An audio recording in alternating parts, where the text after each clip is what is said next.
हे आजो मिथिला नगरिया हाल सखिया,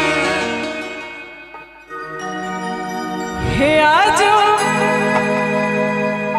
मिथिला नगरिया हाल सखिया,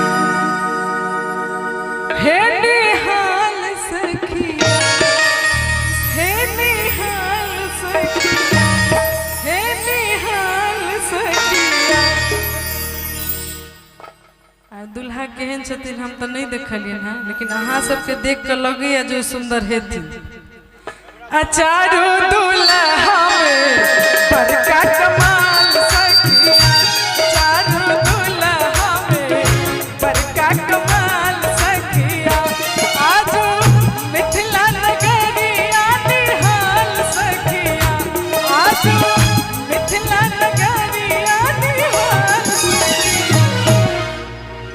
सब गोटा सुंदरे छिए, एहन नहीं छे, सब अपना आप में सुंदर होय छे।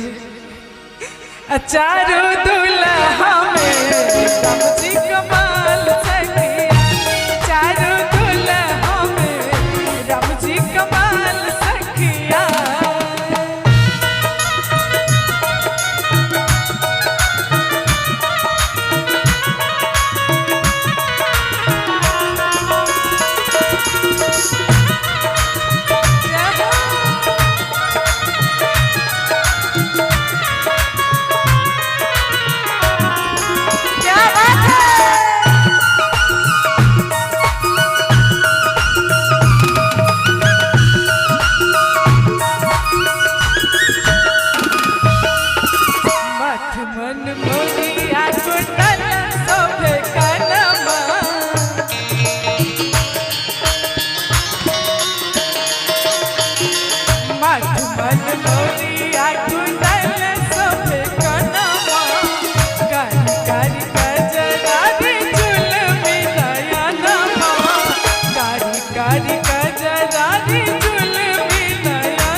मतलब हम तारीफ कर रहल छी, अहाँ सब चुपचाप बैसल छियै यो।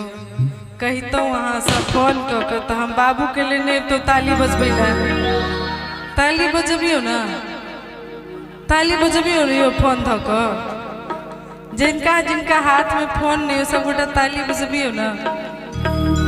मथमन मोरिया टूटल सोभे कनमा,